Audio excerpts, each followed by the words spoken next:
Nós vamos continuar o nosso estudo sobre a semana passada, que nós estamos falando aí sobre a morte no seu sentido mais pleno, não somente a morte aqui na face da terra, mas após, e na volta de Cristo, as consequências também sobre as nossas vidas.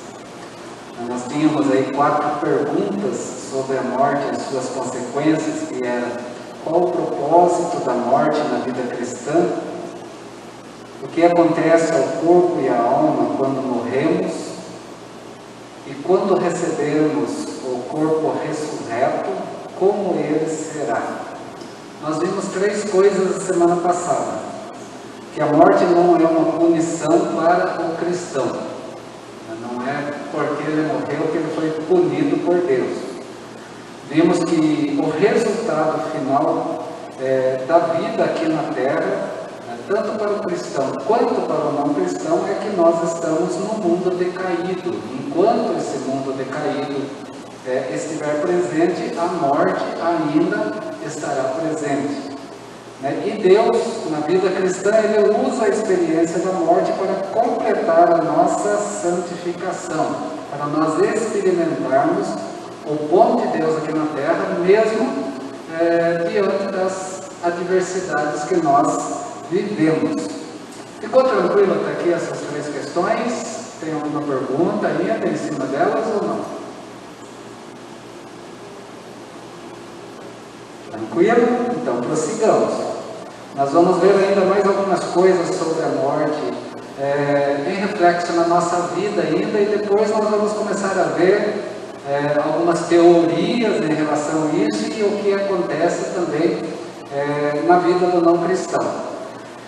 Uma coisa que nós precisamos entender também é que a nossa obediência a Deus é mais importante do que preservação da vida humana. Isso é certo ou não? Esse é um tópico. Vou voltar aqui para a gente pegar o gancho. A nossa obediência a Deus é mais importante do que a preservação da vida humana aqui na Terra? Sim ou não? Quem pode argumentar em algo como tese?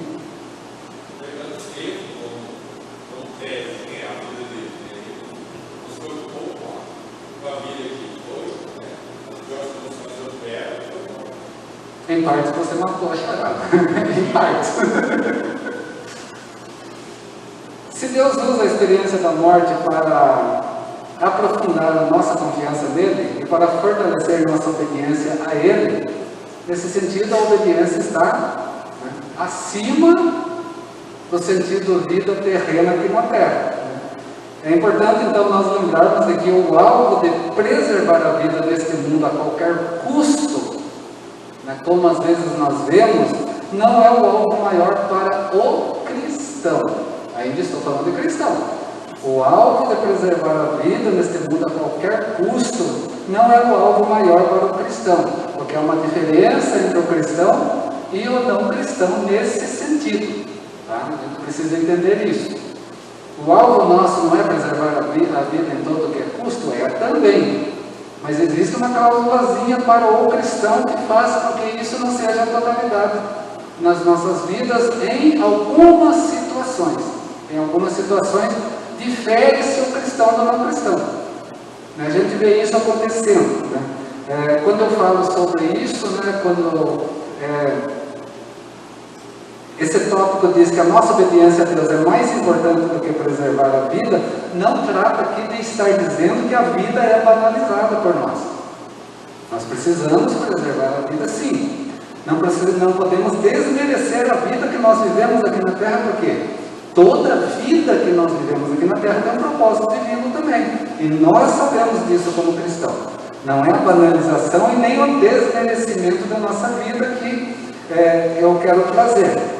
Mas a obediência a Deus e a fidelidade a Ele em todas as circunstâncias são coisas mais importantes. E aí entra o quesito de preservação ou não da vida, que difere nós do não cristão. Porque o não cristão não tem essa questão de obediência e de fidelidade a Deus em todas circunstâncias. Nós já temos. Então nós temos que tratar a vida também sobre a ótica divina, sobre o propósito de Deus sobre nós. É nessa razão que Paulo ele afirma assim, e nós podemos ver lá em Atos 21, verso 13, e no capítulo 25, verso 11, ele diz assim: estou pronto. Ele está sendo categórico. Não apenas para ser amarrado, mas também para morrer em Jerusalém. Olha o que ele está falando. Eu estou pronto não apenas para ser amarrado, mas também para morrer em Jerusalém. Por que ele está pronto? Pelo nome do Senhor Jesus, diz o texto. Então existe uma diferença aqui. Paulo está colocando o quê? Algo acima da morte. E nesse sentido ele está pronto para morrer, ele não está pronto para estar lutando em favor da vida nesse momento, quando Cristo é a referência. Quando a Cristo é a referência, ele fala o quê? Eu prefiro morrer se assim for preciso. Essa é a diferença do cristão para o não cristão. É dessa mesma forma que quando ele chamou os presbíteros lá em Mileto, está lá em Atos capítulo 20, verso 24, ele diz assim ainda, para ele, sobre ele: todavia, Paulo falando, não me importo e nem considero a minha vida de valor algum para mim mesmo. O que ele está dizendo? Que a vida não era tudo para ele. Ele está dizendo isso. Ele fala o quê? Não importo, nem considero a minha vida de valor algum mesmo para mim mesmo, se tão somente puder terminar a corrida e completar o ministério que o Senhor Jesus me confiou. O que ele diz então? A minha vida tem um propósito, e é esse o propósito que está acima de qualquer coisa. Então ele não se importa, então, se ele precisar passar pela morte, se for o propósito de Deus na vida dele. É dessa forma que ele está colocando, no quesito de confiança em Deus, diante do seu ministério que precisaria ser completado, através daquilo que Deus tinha colocado no seu coração também. Quando Paulo estava já na prisão, aqui ele não está na prisão, ele está solto. Mas lá na prisão, ele vai escrever uma carta aos cristãos de Filipe. E quando ele escreve essa carta, ele não sabia ainda se ele morreria ali ou se ele sairia vivo dali. Mas ele tinha uma sentença sobre si. Essa certeza ele tinha. E dessa forma ele escreve o quê? Ele escreve dizendo assim, ó: segundo a minha ardente expectativa, está lá em Filipenses 1:20, e esperança de que em nada serei envergonhado, antes com toda a ousadia, como sempre também agora, será Cristo engrandecido no meu corpo. Como Cristo vai ser engrandecido no corpo de Paulo? Quer pela vida, quer pela morte. Olha o que ele coloca. Isso daí é uma diferença tremenda para o cristão e o não cristão. Ele fala que Deus vai ser glorificado se eu viver e também se eu morrer aqui. Porque eu estou aqui por causa dele. Ele coloca isso. Ele está preso por causa de Cristo. Então ele fala, se a minha vida for preservada, glória a Deus. Se eu tiver que morrer, glória a Deus. Logo, a questão na vida de Paulo, a morte, a vida em si, tinha um segundo plano, porque o primeiro plano era a vontade de Deus, os propósitos de Deus na vida do seu servo. Assim, meus queridos, a convicção de que podemos mostrar fidelidade, honrar o Senhor, mesmo na morte, essa fidelidade precisa ser algo importante para nós, mesmo que seja na morte. Isso tem que dar coragem, tem que dar motivação, como deu a quem? Quem já leu aqui a história dos mártires da fé? Se alguém não leu toda a história dos mártires da fé, tem uma sequência de livros, são acho que 6 ou 8 livros que fala só sobre os mártires da fé, de Justino. Esses livros são excelentes, mostram o quê? O que cada um passou e como cada um morreu por causa de Cristo. Eles colocaram a vida deles em primeiro ou em segundo plano? Fala. Sim, os irmãos morávios foram e são ainda. É o objetivo último deles. A ideologia da igreja morávia é ir, nunca mais retornar até a morte. Os que entram para o ministério da igreja moraviana, ele tem um problema sério com ele, que não é problema para a vida dele, né? Simplesmente eles recebem o quê? Eles recebem roupa, dinheiro para ir até uma altura, e de lá em diante é por conta deles. Eles não podem jamais voltar, até a morte. Esses eram os irmãos moravianos, né, que começou lá com o Conde Zinzendorf, né, que ele começa a trazer essa ideologia. É uma igreja que até hoje ainda tem, né, presente. Eles chegaram na Ásia e todos morreram. Os que chegaram, os primeiros que chegaram lá. Mas para eles o quê? O propósito de Deus em primeiro lugar. Essa é a diferença que nós temos quando nós falamos em cristão e não cristão, né? É aquela convicção do quê? Ser fiel até onde? Até a morte. Não é até quando você morrer, até que você tenha que passar pela morte mesmo. Não é simplesmente ser fiel até os últimos dias da sua vida. Ser fiel até que se você precisar morrer. E eu vou dar a coroa da vida. Nesse mesmo sentido. Nós temos o livro... Quem já leu o livro Ivan? O nome do livro é Ivan mesmo. A história de Ivan, que era lá da União Soviética. Nesse livro é contado que não poderia o quê? Pregar o Evangelho, certo? Quem pregasse o Evangelho estava propenso à morte. E um dia eles estavam reunidos num local, adorando a Deus, entrou os soldados todos armados, né, os soldados com os vizinhos deles lá da suástica, né? Entraram todos armados e falaram o quê? Oi? Sim. Entraram armados e falaram simplesmente isso. Quem quer viver, negue a Cristo, busca em Cristo e pode ir embora. Foi bem assim.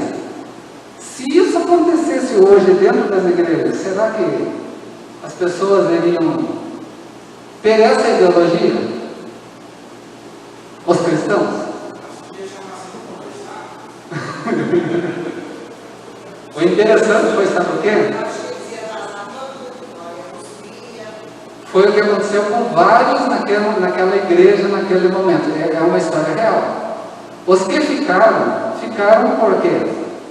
Falando que eles preferiam morrer com Cristo. Sabe o que aconteceu na história? E essa história foi real? Os soldados mandaram eles fecharem a porta da igreja, e depois que fecharam a porta, só os que ficaram, os soldados guardaram a arma e falaram: vamos louvar a Deus, porque eles também são cristãos. Que vergonha que vocês foram embora. Sim? Imagina um trem desse depois de se encontrar com o irmão na rua. Que foi embora. Ser fiel até a morte é nesse sentido. Se eu tiver que morrer, eu ainda prefiro Cristo do que a vida. É nesse sentido que nós temos que entender. É entender nesse contexto. Quando nós formos confrontados nessa escolha entre preservar a vida e pecar e negar Cristo, ou abrir mão da própria vida e ser fiel a Ele, os cristãos não temem a morte. Colocam o quê? A vida em segundo plano nessa hora. É nesse sentido que nós precisamos entender. Ele vai abrir a mão à própria morte da forma que diz Apocalipse 12, verso 11. Diante da morte, não amaram a própria vida. Falando sobre os que morreram. Falando lá em Apocalipse 12, 11. Diante da morte, dessa iminência, eles preferiram não amar a própria vida. Tá? O contexto não é desmerecer nem banalizar a vida que Deus nos dá. Bem pelo contrário, nós temos que preservar a vida, temos sim. Mas quando entra em choque a questão da nossa fé, aí nessa hora nós temos que fazer isso. Tá? Lembrando aí mais uma vez, na época da perseguição nazista, nós temos lá na Holanda Uma senhora que fez o quê? Escondeu várias crianças cristãs do nazismo. Por quê? Porque ela queria preservar a vida dessas crianças. Para isso, ela poderia morrer. Essas são duas questões. Né? Preservar a vida até que. Nesse sentido, sim, nós precisamos preservar, não desmerecer e nem valorizar a vida que Deus nos dá. Mas quando nós temos que obedecer, ser fiel, aí a gente vai ter que fazer a escolha. E essa é a diferença do cristão e do não cristão. Se nós estamos prontos a abrir mão até mesmo de nossa vida pela fidelidade a Deus. Nesse sentido, nós precisamos entender. Por quê? Se nós estivermos prontos de abrir mão até mesmo da nossa vida por fidelidade a Deus, algo muito sério vai acontecer na nossa vida. O que vai acontecer? Nós vamos ver que é muito mais fácil nós abrirmos mão de qualquer outra coisa por Cristo. Certo ou não? Se o Eduardo tem essa convicção de que por Cristo ele dá até a sua própria vida, ele prefere a morte, então todas as outras coisas ele deixa por Cristo muito mais fácil. Porque isso é o mais difícil. Se nós temos essa fidelidade, as outras coisas para nós largarmos é muito mais fácil. Nós não vamos nos prender no temporal e no material por causa de Cristo, porque até nossa própria vida nós temos e nós damos a Cristo. Nesse caso, a nossa obediência a Deus, então, é mais importante que preservar a vida. Tranquilo? É isso que eu gostaria de falar. Aí volta para Estevão, que é um exemplo. Porque Estevão foi considerado e é considerado até hoje o primeiro mártir, dando testemunho da sua obediência a Deus. É quem impactou Paulo, que era Saulo naquele momento ainda. É nesse sentido. Mas aí vem a outra questão.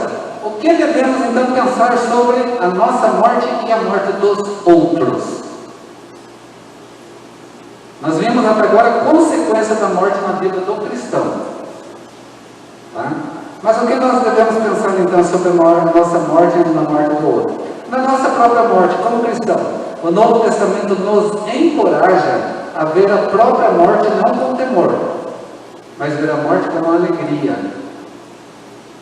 Pela perspectiva que está em partir e estar com Cristo. É nesse sentido. Paulo diz assim: temos, pois, confiança e preferimos, ele está falando para cristão, temos confiança e preferimos estar ausente do corpo. O que é estar ausente do corpo? Estar morto e habitar com o Senhor. A nossa preferência é o qual?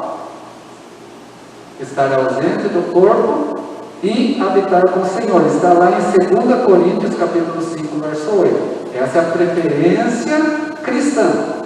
Quando Paulo estava na prisão, não sabendo se seria executado ou não, ele também diz assim: porque para mim o viver é Cristo. Continuando lá em Filipenses capítulo 1, agora verso 21 a 23. Para mim, Paulo falando, o viver é Cristo. Então viver é bom? O viver é bom porque eu vivo Cristo. Mas se eu morrer? É lucro, é isso que ele diz. Se eu morrer é lucro, é melhor do que viver ainda. Ele está dizendo isso, Paulo falando. E ele continua: caso continue vivendo no corpo, terei fruto do meu trabalho. Por isso, para ele isso é bom, né? Viver a Cristo. E já não sei o que escolher. Porque se eu viver para Cristo aqui, eu terei fruto do meu trabalho. Porque as nossas obras acompanham. Depois da morte, a gente vai ver mais para frente isso. Tá? Ele fala que isso é bom, vai dar fruto.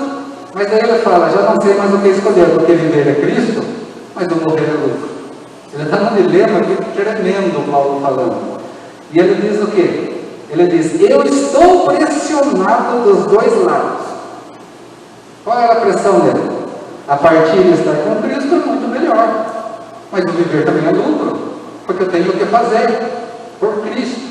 Ele fala isso sobre propósitos aqui na terra. O cristão ele tem que ter esse alvo. A sua vida aqui na terra não é algo que foi colocado ao léu.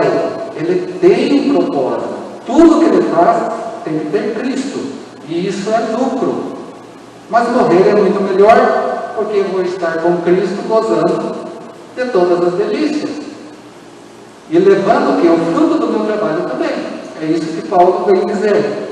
Isso nós vamos ver aonde? Nós vamos ver no livro do Apocalipse, capítulo 14, verso 13, quando Cristo fala assim, para escrever, dizendo assim: então ouvi uma voz do céu dizendo, escreva o quê? Felizes os mortos que morrem no Senhor. A morte é uma alegria no Senhor. Felizes os mortos que morrem no Senhor de agora em diante, diz o Espírito. Sim, eles descansarão das suas fadigas. Até que tudo bem gostoso. Felizes os mortos por quê? Primeiro, eles vão descansar das suas fadigas. Não vão ter mais fadigas. Por que eles não vão ter mais fadigas e vão descansar? O texto continua, pois as suas obras o seguirão. Os seus propósitos se cumpriram aqui na terra e vai ser levado. E eles vão ver o que é isso como alegria. Por quê? Quando Cristo voltar, vocês lembram que vai ter aí um tribunal de ajuste de contas? Chamado Tribunal de Ajuste de Contas, né? Onde todos vão passar por ele, até nós. Esse tribunal para nós vai ser para o quê? Para receber a coroa da vida. É para receber o nosso galardão. Né? Uns vão ter galardão e outros podem até não ter o galardão. Por quê? Porque isso depende daquilo que nós fazemos aqui na terra. As nossas obras vão nos acompanhar pela fé que nós temos em Cristo Jesus. Né? Por que o galardão mesmo? Vocês lembram? Nós vamos receber as coroas. Porque depois que recebermos essa coroa, nós vamos entrar no céu. No céu, morada de Deus. Para fazer o que lá no céu, morada de Deus? Para as bodas do Cordeiro, para a festa. Mas antes da festa, nós vamos pegar as coroas e colocar aos pés de Cristo. Tudo que nós fizermos, vai que beleza. Posso eu ter as mãos vazias e com Cristo eu me encontrar? Tem um canto que fala isso, né? Cristo, né?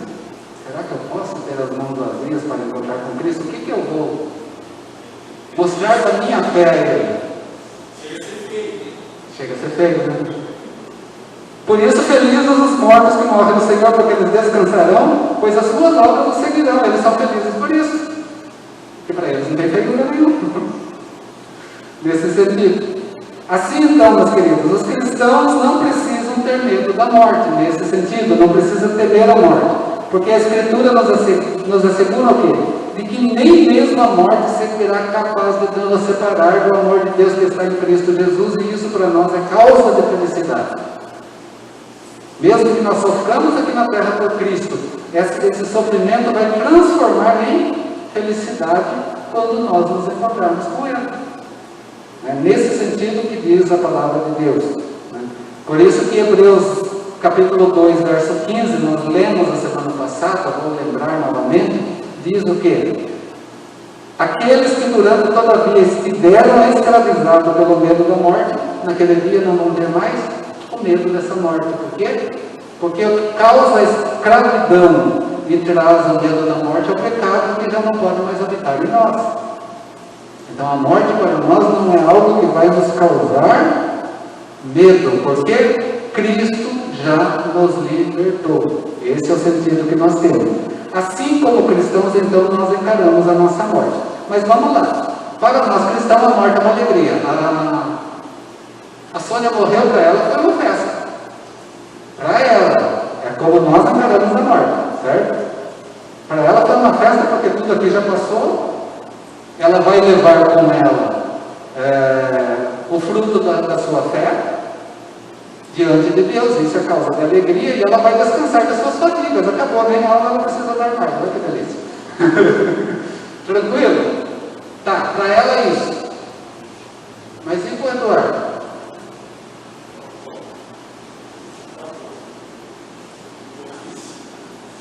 A morte para nós é dessa forma, para nós, de forma particular. Mas a morte de amigos cristãos, a morte de parentes cristãos trazem para nós que ficamos tristezas, sim. A alegria para quem morreu.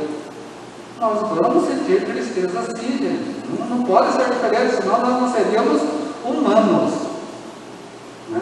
Embora nós aguardamos o tempo da nossa própria morte, com a expectativa de estar na presença de Deus, a nossa atitude é diferente diante da morte dos outros. Diante dos outros nós vamos sentir. Nós somos cristãos e nós vamos sentir a ausência, nós vamos sentir a falta daquela pessoa, dos amigos, dos parentes cristãos. Nesse caso, nós experimentamos tristeza genuína também com relação à morte. Aos que ficam. Há uma tristeza genuína também com relação à morte. Nós sentimos isso, né, nesses tempos que nós estamos vivendo aqui de pandemia, né? Um foi o nosso irmão por causa da pandemia, o outro foi nossa irmã, né, por causa de alguma doença sobre o seu corpo. Todos nós sentimos. Os que ficam sentem. Eles sentiram alegria. Essa é a primeira parte. Neles a alegria. Em nós a tristeza. Né? Não é dizer, o irmão morreu em Cristo, vamos festejar. Não é assim. O luto no Velho Testamento, só para nós termos uma ideia, vocês sabem quanto tempo levava?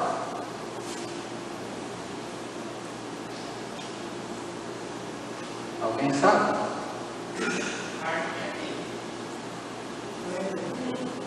40 dias, será?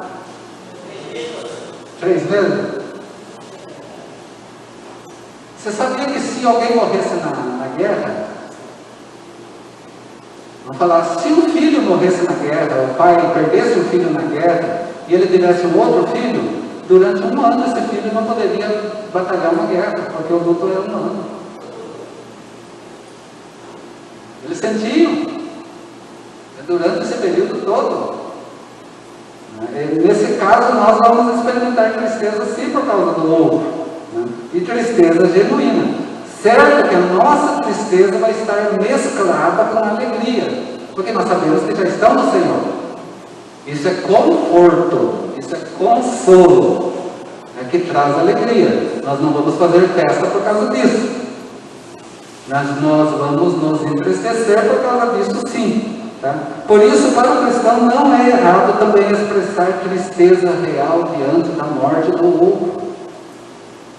Bem pelo contrário, mostra amor, né? Mostra justamente isso, né? Pela perda da comunhão com o seu amado irmão, amada irmã que partiu para o Senhor e está alegre no Senhor, nós vamos sentir tristeza sim, porque nós perdemos essa comunhão momentânea que vamos ter depois, né? Assim nós sofremos as angústias também, né? Por causa de tudo isso. Às vezes, pela forma que nós devemos encarar a morte na vida cristã, há cristãos que pensam mostrar falta de fé por não sentirem tristeza por causa da morte. Isso não é fraqueza de fé, não, nós sentimos sim. E nós devemos viver isso também. Nós precisamos sim, né? Se viermos a lamentar profundamente por um irmão que na fé morreu, nós temos que fazê-lo. E fazer isso no Senhor. Quem não, vou falar uma palavra aqui meio estranha, mas não é não. Quem não curte o luto, o curtir aqui é nesse sentido, sentir mesmo o luto, ele vai trazer prejuízo para a sua própria vida. Uma hora isso vai ser cobrado. Nós precisamos curtir o luto, né? Por isso que 1 ano é errado. Para viver esse momento. Não curtir no bom sentido, tá? Dessa forma mesmo. Mas as Escrituras não dão apoio nessa ideia de que nós perdemos a fé quando nós sentimos tristeza. Bem pelo contrário. Estevão foi apedrejado. Para Estevão foi tristeza ou alegria naquele momento? Ele viu o céu aberto, ele viu Deus na sua glória, ele viu o Filho ao lado, e ele fez festa. Ele fez festa, porque no texto lá ele estava alegre. Tá. Isso era a morte dele. E os seus amigos? Relatam alguma coisa dos seus amigos? Vamos lá. O pior que relata, tá, gente? A gente não vê isso na Bíblia, não, né? Atos capítulo 8, verso 2. Vai lá, os amigos de Estevão. Alguém lê para mim Atos 8, 2. A gente só lembra da festa que ele teve. Mas e os amigos? Será que não sentiram, não? Pode ler. Os homens piedosos sepultaram Estevão e fizeram grande pranto sobre ele. Olha só, a morte para Estevão foi festa. E para os seus amigos? Grande tristeza, grande lamentação eles estiveram ao sepultar Estevão. A gente só lembra do Estevão, né? Mas a gente não vê as consequências do lado. Eles não festejaram como Estevão festejou, porque a morte dos nossos irmãos em Cristo nos causa tristeza. E nós precisamos sentir tristeza assim pela morte, né? Nesse sentido, né? Mas a tristeza daqueles homens piedosos mostrou genuíno pesar que sentiram. Qual era o pesar que estava na vida deles? A perda da comunhão com quem eles amavam. E não foi errado eles viverem dessa forma. Um outro exemplo, Lázaro. Quem era amigo de Lázaro, né? Jesus era amigo de Lázaro. Lázaro morreu. O que aconteceu quando Jesus chegou na sepultura de Lázaro? Chorou. Chorou que choro que ele chorou? O choro de tristeza pela morte do amigo.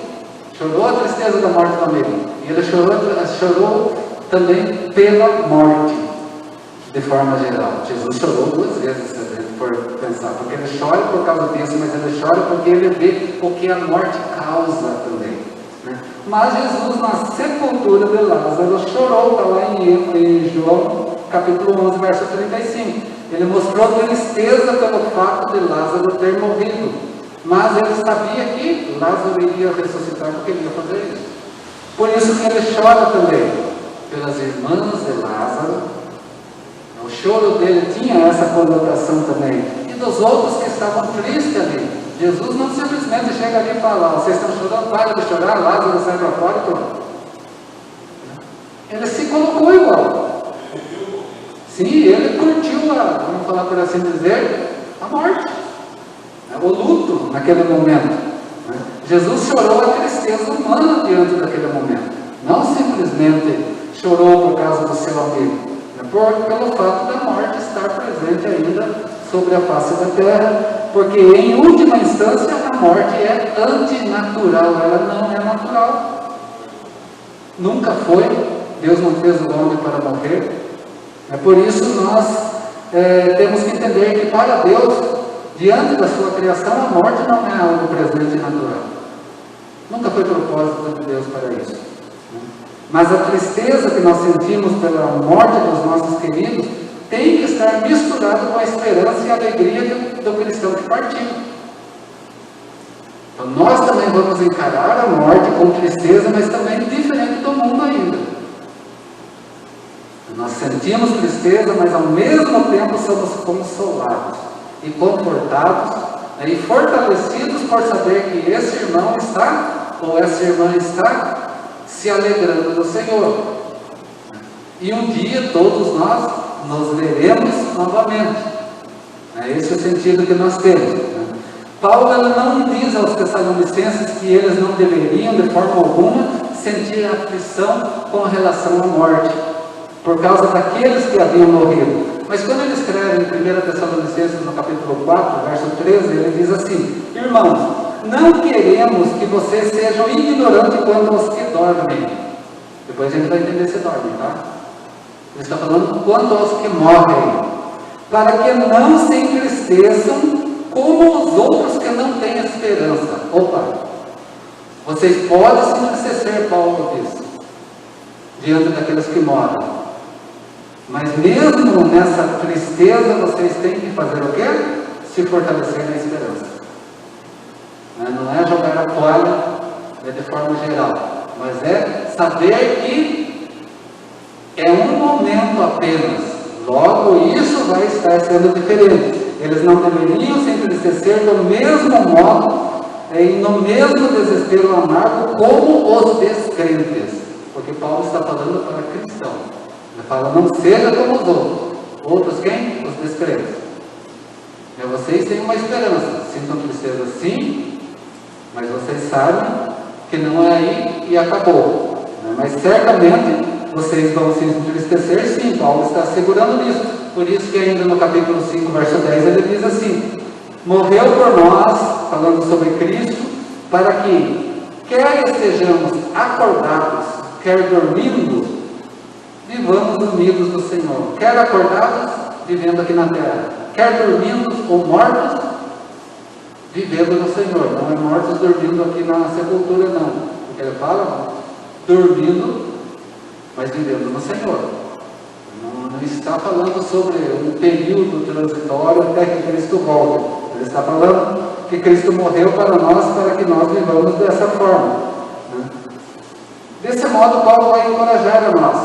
Ele vai dizer ainda assim, aquilo que Apocalipse capítulo 14, verso 13, vem trazer para nós futuramente, na mesma expressão: felizes os mortos que morrem no Senhor. A mesma expressão que Paulo, quando ele fala dorme no Senhor, a expressão é morrer no Senhor. Eles descansarão as suas fadigas, pois as suas obras, que é o resultante da fé salvadora, os seguirão. Se vai seguir, ele não vai ficar parado ali na sepultura, aguardando e dormindo, não. Ele morreu, mas a sua obra segue com ele no Senhor. Nesse sentido, ele vai estar o quê? Dormindo, no sentido de suas fadigas nunca mais. O que nos faz dormir? Não é a nossa canseira que nos leva a dormir? É esse o sentido de dormir que Paulo está falando, não é outro sentido. É quando nós dormimos, é para tentar descansar. Por isso que o bom sono é aquele que é reparador da nossa canseira. Nesse sentido. Tá? Assim, embora então tenhamos uma genuína tristeza quanto aos amigos e parentes cristãos, nós podemos dizer, como as Escrituras: onde está a morte e sua vitória? Onde está o seu aguilhão? Mas graças a Deus que nos dá vitória por meio do nosso Senhor Jesus Cristo, nós não sofremos essa morte definitiva sobre nossas vidas, ainda que choremos os que foram. Ainda que. Assim, então, nós encaramos a morte também dos nossos amigos. Certo? Voltando lá, na Sônia. A Sônia morreu e fez festa no céu. Ela morreu e fez festa no céu. O marido dela ficou o quê? Curtindo uma tristeza amarga. Certo? Espero que sim, né? 2 dias. Tá? Mas mesmo curtindo essa tristeza amarga, ele também está o quê? Se fortalecendo no Senhor, na esperança de que um dia todos nos encontraremos de novo no Senhor. Não como marido e mulher, porque não é isso que a Bíblia vem dizer, né? Mas como irmãos, como família no Senhor. Esse é o mistério do outro lado que depois nós vamos entender. Oi?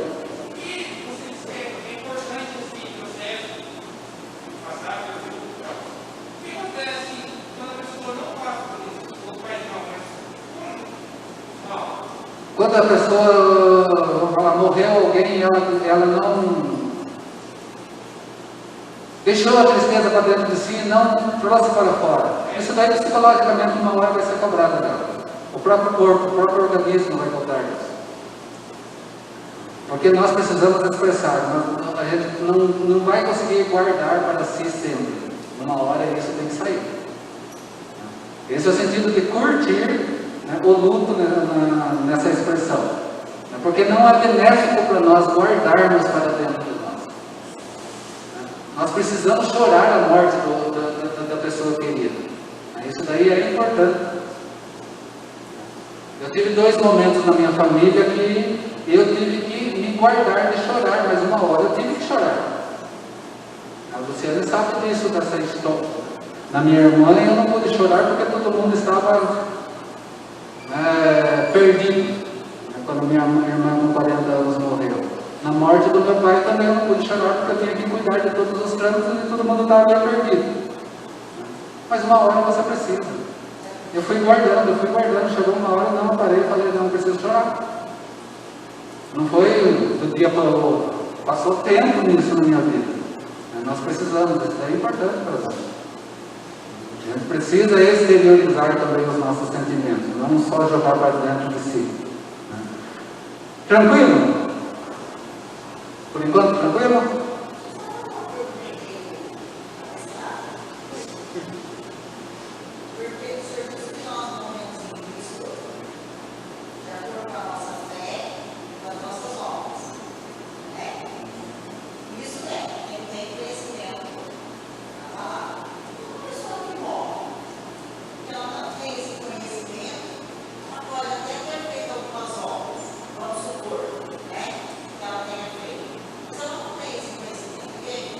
Se ela não morreu em Cristo, as suas obras foram mortas.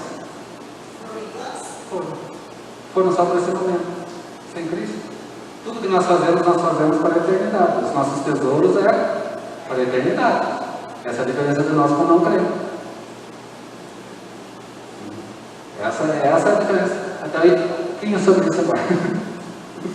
Mas, vejamos então a parte do não crente. Vamos lá agora. Do não cristão. Quando os descrentes morrem, a dor que sentimos não está misturada com alegria e segurança. É diferente. Certo? Se a Sônia não fosse cristã e tivesse morrido, a dor do Eduardo seria diferente. Porque não teria ali o quê? Alegria e segurança de saber se ela está no Senhor ou não. Mesmo que ela tivesse feito coisas boas na terra. Entende? Por quê?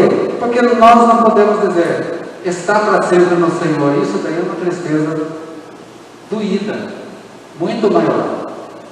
Porque nós não temos aqui a segurança de poder dizer o contrário, né, para aquele que não é crente. Né? Essa dor, especialmente em relação àqueles com quem nós tivemos bastante ligado, é muito profunda e real também. Essa é outra questão. Paulo, ao pensar a respeito de alguns dos seus irmãos judeus que rejeitaram Cristo, que não quiseram Cristo, não quiseram saber de Cristo, ele diz assim, ó, digo, está lá em Romanos 9, você que leu Romanos, verso 1 a 3, digo a verdade em Cristo, não minto, Paulo falando, minha consciência o confirma no Espírito Santo, tenho grande tristeza e constante angústia em meu coração. Olha só a diferença agora que ele está falando sobre o não cristão. Eu tenho grande tristeza e constante angústia no meu coração, pois eu até desejaria ser amaldiçoado e separado de Cristo por amor dos meus irmãos, os da minha raça. Olha só. Isso eu não entendi, Paulo. Hã? Isso eu não entendi, Paulo. A tristeza dele era tão grande, porque aqueles que iriam morrer sem Cristo não tinham mais o que fazer.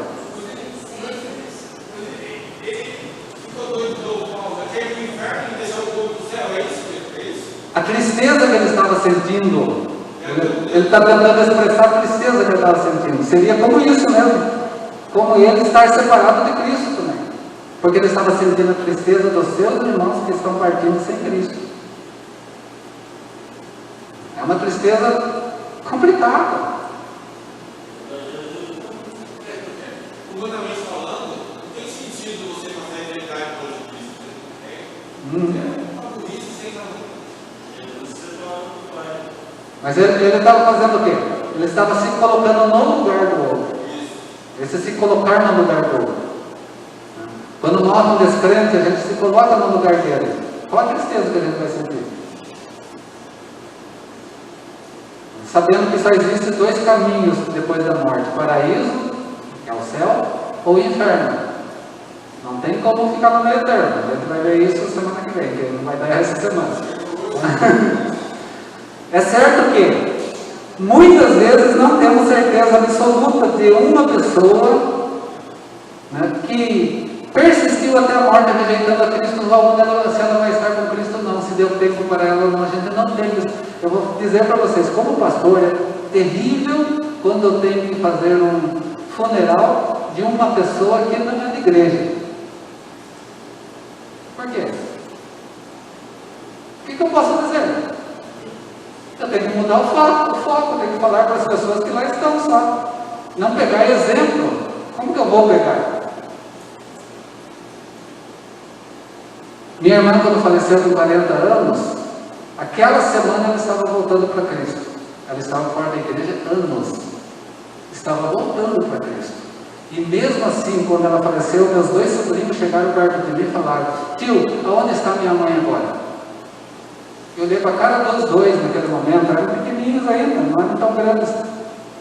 Me deu uma tristeza tão grande que eu falei: não posso te dizer.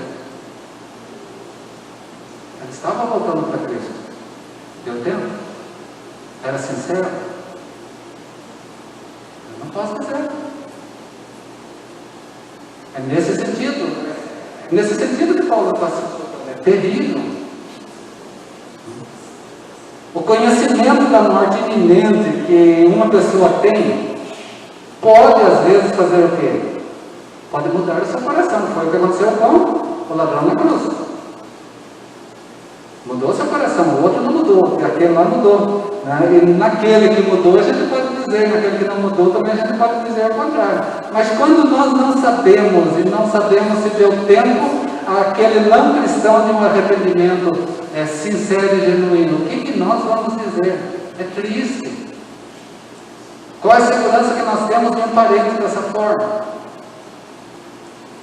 Vou pegar aqui, com sua licença, minha senhora. A minha família é quase toda cristã. Se eu olhar quem não é cristão na minha família, é difícil. A família da minha esposa, não. E se a gente tiver que falar em morte, é difícil.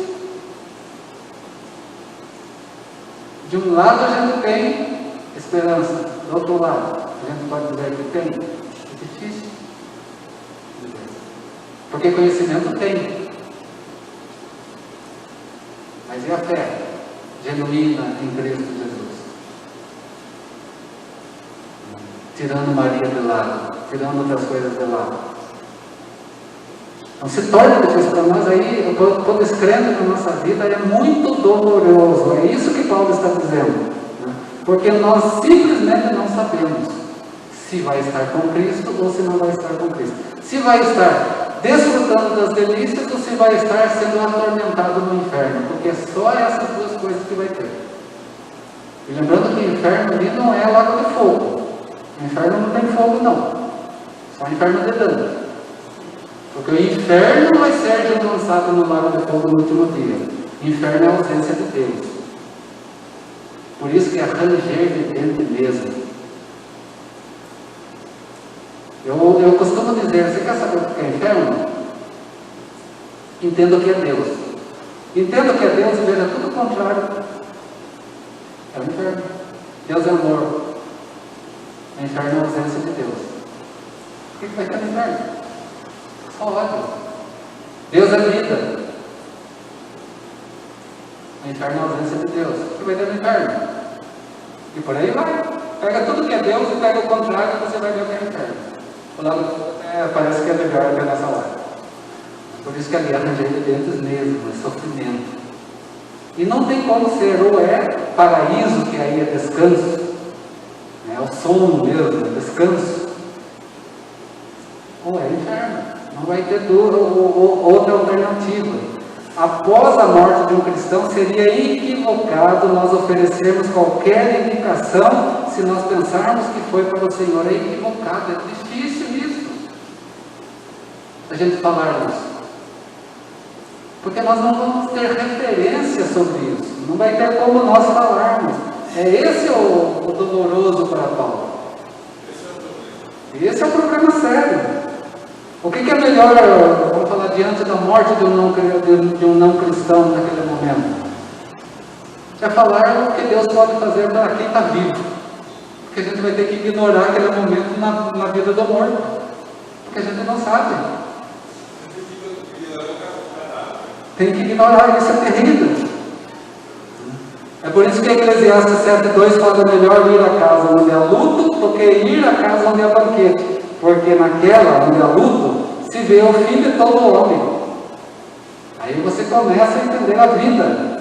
e os vivos que o tomem em consideração. Olhe para o morto em consideração na sua vida. Olhe para o morto cristão e tome em consideração na sua vida. Olhe para o morto não cristão e tome em consideração na sua vida. Vai ter duas tristezas diferentes em relação à morte. Esse é o problema do não cristão. Mais ou menos, mas eu não terminei ainda, tá? Mas mais ou menos isso que você estava querendo saber. Assim como os cristãos, como cristãos, nós encaramos a morte nossa, a morte do cristão e a morte do não cristão. Nós, cristãos, nós conseguimos entender esses três momentos da morte. Vamos ter tristeza nesses dois outros momentos? Vamos. Não tem como ser diferente. Mas o não cristão não vai conseguir entender a morte como nós. Ele jamais vai conseguir dessa forma. Tranquilo até aqui? Alguma dúvida até aqui? Não. Semana que vem nós vamos falar sobre o que acontece quando morre. Depois da morte agora.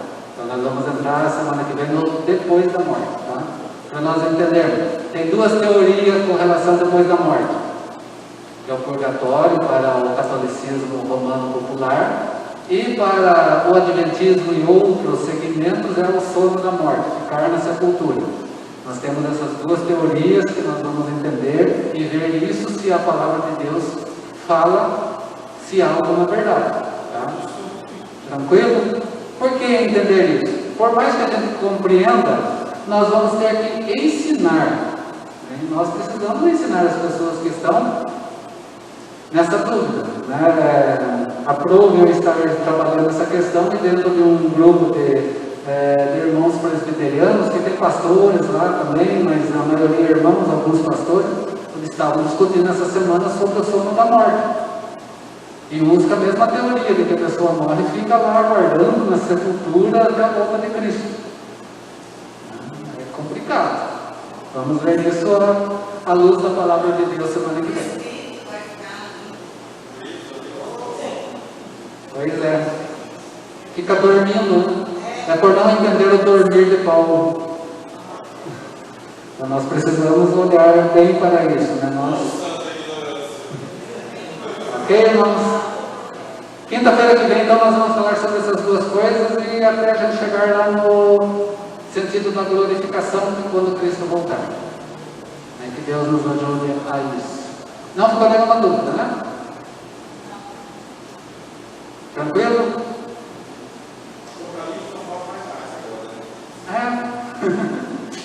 Por aí. Só os 2 dias ela falou brincando, né? Vai ser um ano. Posso ficar de pé, irmãos queridos? Vamos orar?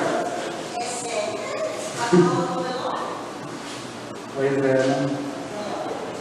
Vamos estar orando, lembrando sábado do nosso culto a Deus e domingo também na presença do nosso Deus. Presbítero Roberto, olha conosco.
Amém, boa noite.